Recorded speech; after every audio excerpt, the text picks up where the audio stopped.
नमस्कार दर्शक बंधु आम जगन्नाथ संस्कृति बड़ ही विचित्र।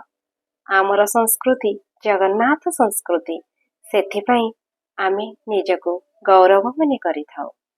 आज जगन्नाथ संस्कृति विषय रे आमे आलोचना करिबा। आम जगन्नाथ मंदिर रे जेउ चाउल केवल जगन्नाथଙ୍କ रोष घरे रंधा जाए ताकू अमुनिया अन्न कहंती।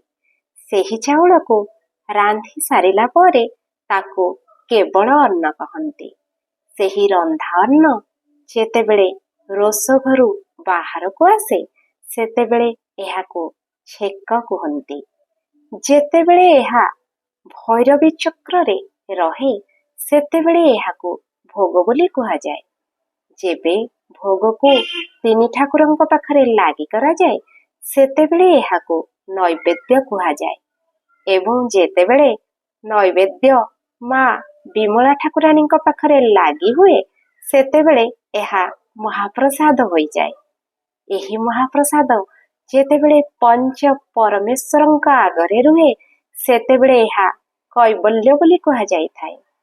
କୈବଲ୍ୟକୁ ଭକ୍ତମାନେ ଯେତେବେଳେ ଆନନ୍ଦ ବିଭୋର ହୋଇ ଖାଇଥାନ୍ତି ତାହାକୁ ଅଭଡ଼ା ବୋଲି କୁହାଯାଏ।